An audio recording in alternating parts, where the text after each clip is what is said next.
So episode 10 opens with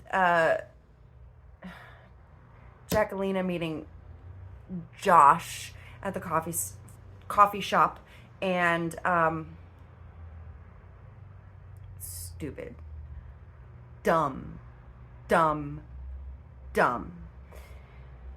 They're flirting. He brings her flowers. She's swooning over him, and Jackie's saying that there was definitely a connection, or Jacquelina was saying there was definitely a connection when she met Josh in person. She even says that her nipples were hard.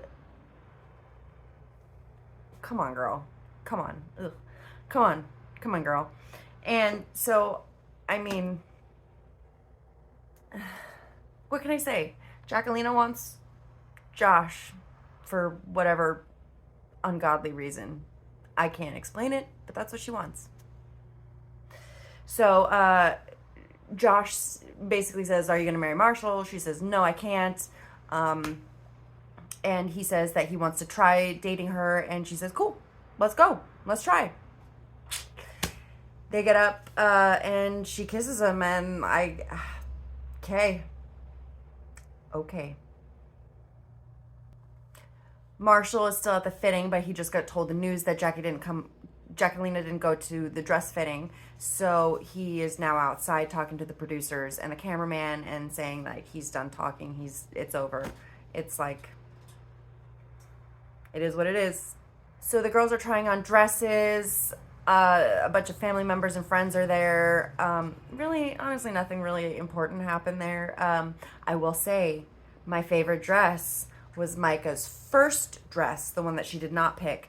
Then my second choice was her second pick, the one that she ended up going with. So it goes Micah's first pick that she didn't like, then her second pick, which she did end up going with, and then what did I like?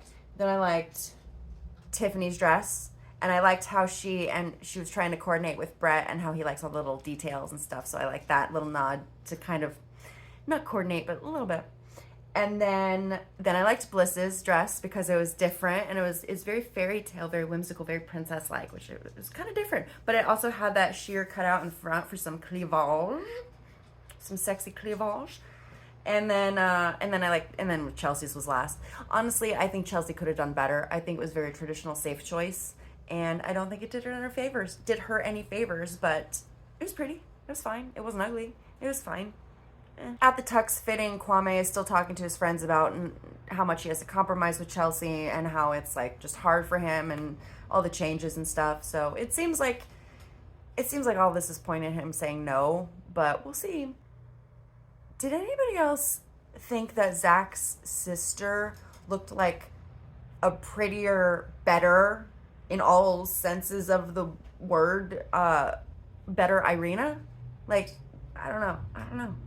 I mean, I don't want to compare the two because, like, that's not cool because Irina is trash, but a garbage person. A garbage person. But Zach's sister was kind of giving, like, upgrade. Way upgrade Irina vibes. I don't know. It was weird.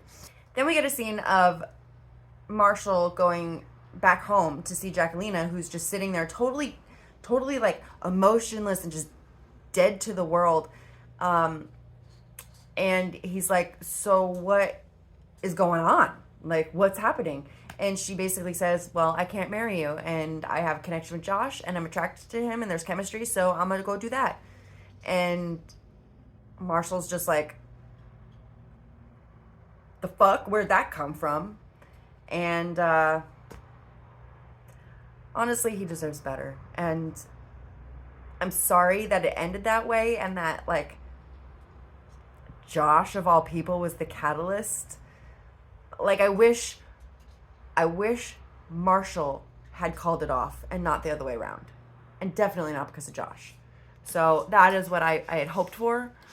But at least it's over, and Marshall can definitely find somebody better than Jacquelina. Somebody who deserves and appreciates what he's bringing to the table. And who's not a project in any sense of the word. I'm not calling her a project, but who doesn't come across as such to him. One other thing about the Marshall Jacquelina, Marshall asks for the ring back, and Jacquelina's like, no, I'm keeping it. And then Marshall's like, fine. Then I hope that every time you look at it, you think of like how false and how fake you were about this whole thing. And I hope you think of me. So that was awkward and tense. The one thing that Jacquelina did say that I appreciate is afterwards she was talking to the camera and she's like, I don't know if I'm gonna marry Josh. I'm just gonna see what's happening. But I also feel like I have a lot of self work to do. And granted, she didn't say it in the best way or the best tone. She was very like defensive and or just like about the whole thing. But she did mention self work, so hopefully she takes that part to heart and does the work. It is now 5 days until the wedding, and we are with Kwame and Chelsea in a photo shoot, an engagement photo shoot, a boudoir photo shoot for the engagement, and it was cute. It was a good photo shoot. They both looked hot AF, so yeah, great. It should be a Calvin Klein ad. I mean, I didn't see the finished pictures, but from what we saw, hot. Kwame is still having issues with his mom not approving and not contacting him, so that's weighing heavily on him in addition to all of the compromising that he has to do. I just really don't see this working. Tiffany and Brett. So Tiffany is like cleaning. We see her cleaning the entire apartment and Brett's not there, and then she just finally breaks down and has a cry moment. And Brett comes home and she's sleeping on the couch and she sits up, she's crying, and he just kind of holds her and is like, okay, what's going on? You know, like, just, I'm here for you. And she's just stressed with work, catching up from work, being gone, and planning the wedding and making sure everything's going okay. So Tiffany's really stressed out, and honestly, I don't think, and I hope nothing bad happens here, but I think she just needs a break, and she needs some help, and just like a freaking vacation, like a lot of us. I mean, and she seemed tired. It seemed like one of those days where it's just like everything piles up, and she's just done. And I've been there, trust. Now Zach is meeting Bliss's family, her dad's side. And I can just say it does not go as well as meeting her mom, okay? Her dad is just very kind of bitchy about the whole thing. Here's T. He says hi. Oop, hi. That's sweet T. Oh, you're just gonna lay there? Okay. So he was very rude, I feel like, and caustic to Zach.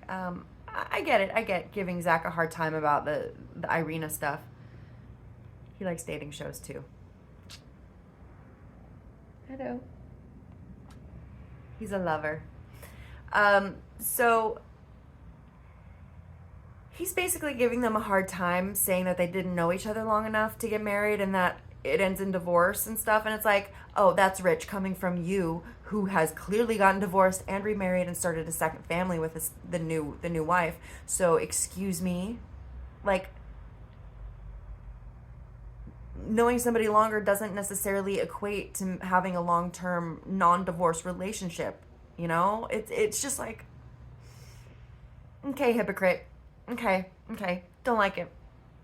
So that I really didn't like with Bliss's dad. But I did like how Bliss was sticking up for Zach, and she had his back through the whole thing. So, and even after he came clean about not feeling appreciated or welcome in the family, you know. So I liked that she stuck up for him in front of her dad or to her dad. And so I hope that Zach sees that, you know, she's not going to leave him hanging, you know. And so Bliss is my girl. I mean, I like Tiffany, and I do identify with Chelsea in the type A kind of like organized type way, but I think Bliss is my girl, and I want to see Bliss happy regardless. But I did think it was funny that the dad was like, hey Zach, do you golf? No. Do you fish? No. Oh, so sports aren't your thing. Okay. Well, then they have nothing to talk about. It was so awkward. It was so funny. And then when Zach started talking about his litigation and his lawyering, the dad just like zoned out. It is what it is, though.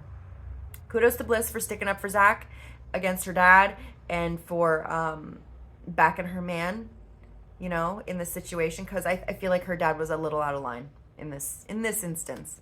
So anyway, that was episode 10, and we're going into episode 11. Thank you for watching. Please like, subscribe, hit the notification bell, and I'll see you in episode 11.